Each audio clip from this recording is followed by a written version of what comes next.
Chapter 3 of 1984. This chapter I found very interesting. They dropped like some obviously it's new information. It's the next chapter, but I think it gave me more insight into how this world is very hopeless, and also reminded me of this other book slash show. And chapter starts off with Winston dreaming of a long time past. The dream was him looking down into a well, basically, and in the well, I think if I'm describing it correctly, in the well there was his mom and his sister. I guess they're dead. I don't think he was super clear about that. He made it clear that his dad's gone, but yeah, for his mom and sister, he said they were sacrificed for him in a way. But basically his mom and his sister were apparently sacrificed in his stead, but he doesn't remember exactly how. So, base I'm not exactly sure what to think of it, but I want them to go into more detail about his family from before, because it did seem like his mom was anti Big Brother. So I'm not sure if that's going to be like a big plot point for later on. And he said that this dream took place during like one of the first great purges, which is how it kind of infers that they were anti Big Brother. And like, why would he be um needing a sacrifice for it? What does he need a sacrifice for? Because we know he tends to have thoughts that are contrary to what Big Brother wants. So if that's the case, but then he needed a sacrifice for it, does it mean he was going to be punished? And in which case, why would Big Brother be merciful? They don't seem like a type of group to be merciful. And then why did his sister and mom have to take his place, right?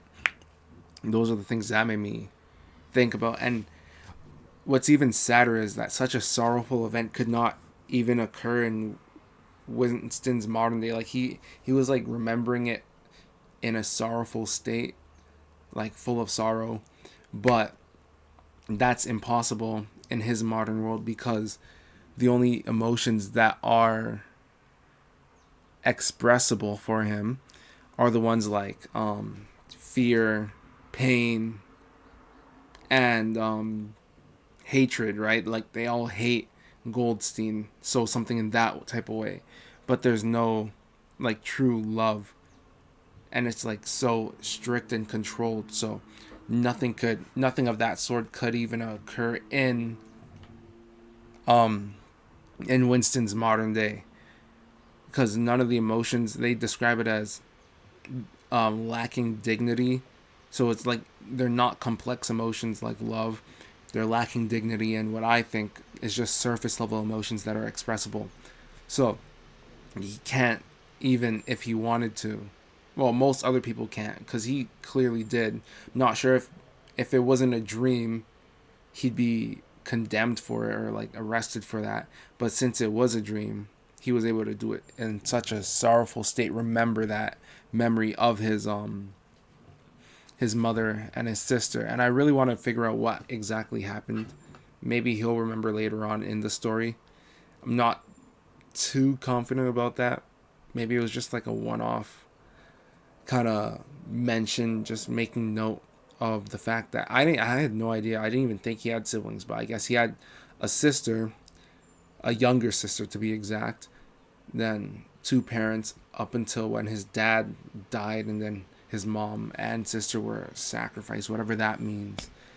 And then he wakes up. It cuts to this thing called the physical jerk, which is basically like a morning workout that's mandated by Big Brother. So, and I think that they can see them through the telescreen. So I guess there's like surveillance in houses. I'll get to this later for why I think that.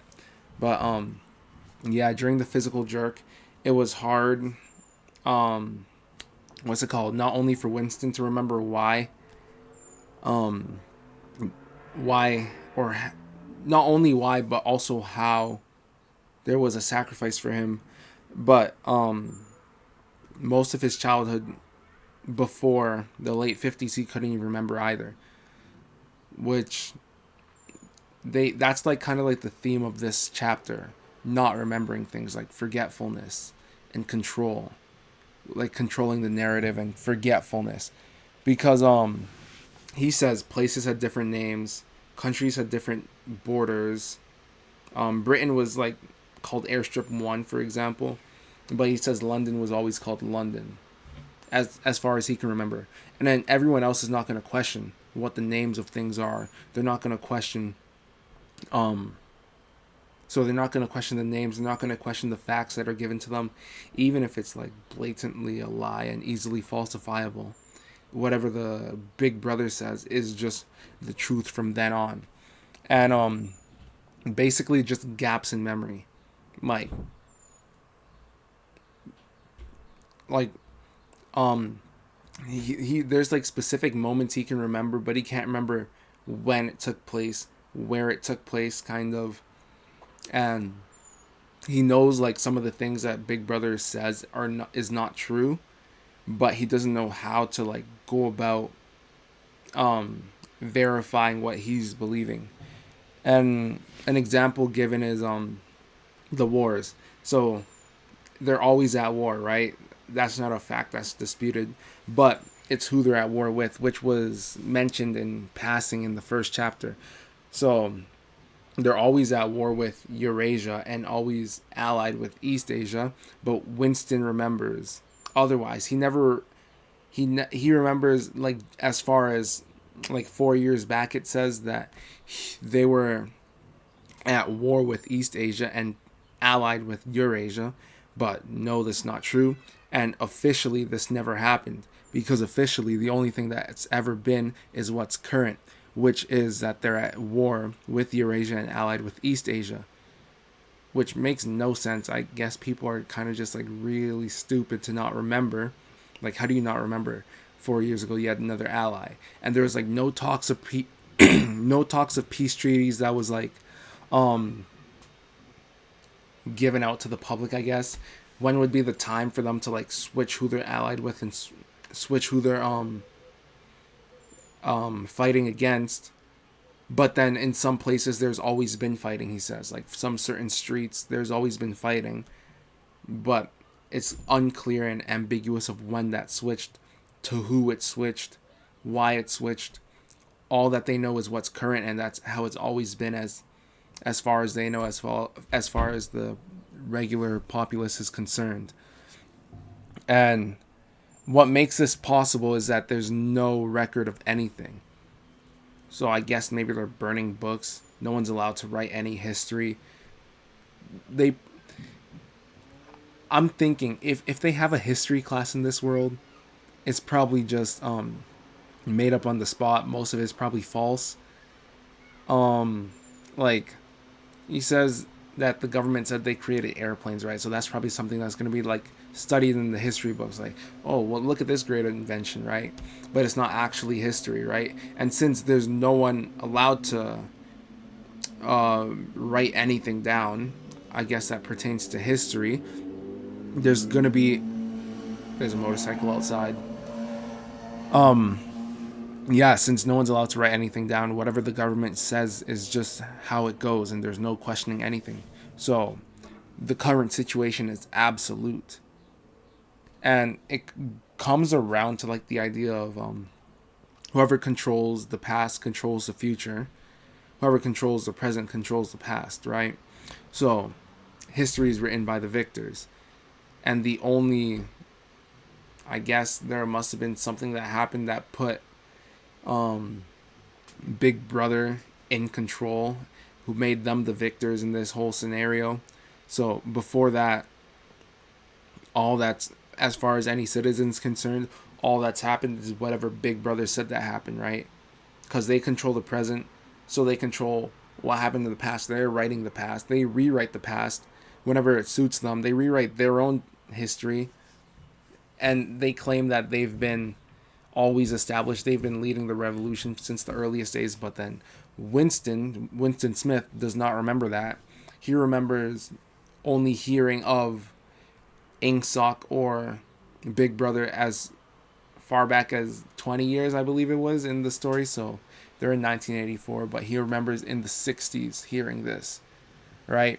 But then they claim, Big Brother that is, they claim that they've been around since like the 30s, 40s, before that, that they invented all these type of things, that everything was under them, which is untrue, but it's also unfalsifiable because there's no history to point to, there's no studies, there's nothing. So it's just whatever they say goes. And what they call this, what Winston calls this, is reality control.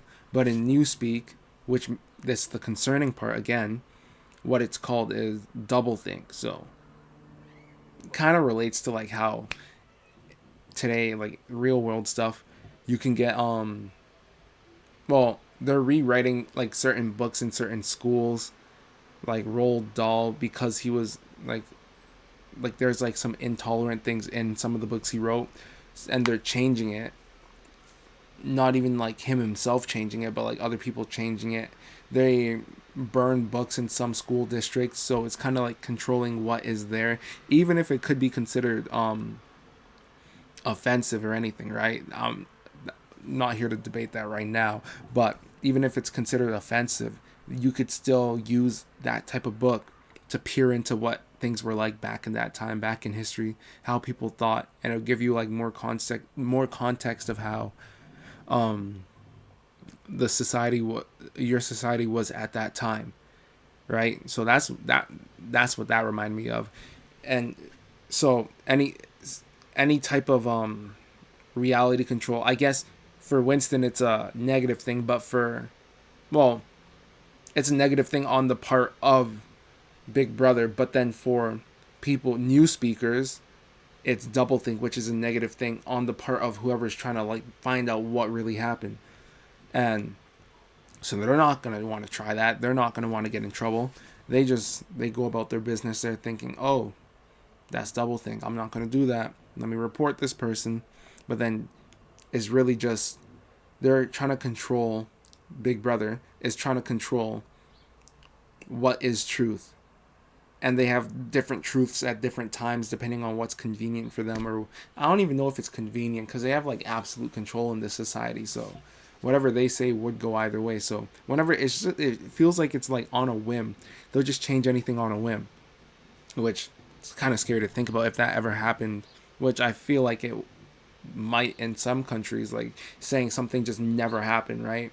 It'll be like, certain big bad events, denying that, right? But like on a large scale for even like the smallest of communities, whatever that is. And a good thing, well, not a good thing, but like a good point that was made notable, I guess, like something that was pointed out, is that it's actually really hard, borderline impossible, to understand doublethink, what it entails, without double thinking, right? Because then you're gonna be so they just go with it with a limited understanding of what doublethink is. But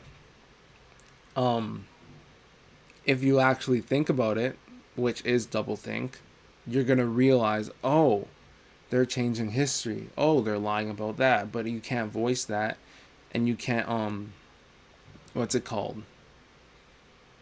You can't like say anything. You can't even like express anything about it, or else that is doublethink, right? So you can't understand doublethink, but you just have to go along with whatever it is. Just got to go along with whatever they say.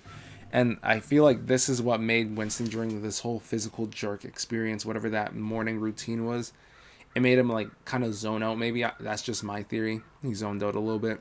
And the woman, the instructress who was leading it, pointed it out, and this is why I think they have cameras in their house, so he has to be really careful, right? And he said, oh, I have to be careful not to make any faces. I have to be careful to like just like not even like blink in the wrong way, or they're gonna know that I'm double thinking right now. And she called him out personally from the telescreen. They're like, oh, Winston, you can go lower than that, even though it was causing him a little back pain. But I guess he wasn't like completely focused in what he was supposed to be like stretching, doing, which that's scary. The government got cameras in their house, or I don't know if the cameras were invented when this book was written, or if they were popular or accessible. I don't know what he like how he got that idea. Maybe he just predicted there's gonna be cameras soon. I don't know. I mean, cameras did exist, but I don't know if it was like that type where it's like transmitting data to like a certain like HQ and they can see like it on all this TVs or whatever, like whatever it is like that. I don't know if that existed. I know cameras existed though, and essentially, this whole theme of the government controlling and there being like gaps in memory, it just all boils down to the government's basically gaslighting people about things that they should know and gaslighting them into believing lies, right? It's like, oh, but weren't you at war like 10 years ago with this other country? It's like, no, that never happened. But you know very well what happened. Like, you weren't a child. And it's like you you're denied so much that you start to doubt what you know to be true, which I think is what's leading to um Winston having gaps in his own memory, right? Like, he can't remember when something happened. He can't remember the exact date of Ingsoc being founded. He can't remember um, any of this stuff. It's just it's always been as far as he can remember, but he knows that it wasn't forever in place, right? So they've always existed, and that's just what it is, and there's no way of proving anything else. That's really scary. Yeah, and yeah, like I said, I want to see a little bit more of his parents, his family. Maybe they'll be like not actually dead. I wonder what that meant by sacrifice. And then also what this really reminded me of, because I've been watching a lot of like One Piece theories recently, and Inksock really reminds me of the world government in One Piece. With this whole, by the way, spoilers for like the Reverie arc in One Piece. Um, the whole thing with Emu, right? And then how everyone's tricked into believing that the throne is empty in One Piece, but there's actually one person sitting atop the empty throne who's actually controlling the whole world from behind the scenes. And then also, whatever the government says goes, right? So, or the celestial dragons in One Piece, so whatever they say goes. And then there's the whole thing about the government trying to like hide the history of what happened 800 years ago in One Piece, and there's like a whole void century where it's just erased history, and there's an ancient kingdom and no one knows the name of this kingdom yet because it's illegal to know, and they're gatekeeping knowledge. They burnt the books on Ohara, right? So that no one can actually know the true history. And it's like the exact same thing in this book, right? They're burning, or I don't know if they're burning in this book, but I don't know if they're burning books in this book, but basically they're not allowed to write, and everything relating to history is just, I guess, illegal. So no one can know anything aside from what the government says they can know. And it reminds me of One Piece, and it seems like maybe even in the real world things are going to get like that a little bit. Rewriting history, I already see like people try rewriting history all the time. And basically that's about it though. That was a really interesting chapter, even though it was a kind of short one, like 6 pages long. I found that one really made me think. If you liked it, I'll try to, no promises, but I'll try to get next chapter out as quick as possible. I know I said I'd do it like by the end of the week, like 2 weeks ago. Just ended up getting super busy, but liked it, leave a comment, and like the video if you liked it. And I'll be starting another book as well soon. I'll be like doing both books at once, maybe one on one day of the week, one on another day of the week, while I'm doing my whole Zelda playthrough as well too. But that's all the things I'm looking forward to.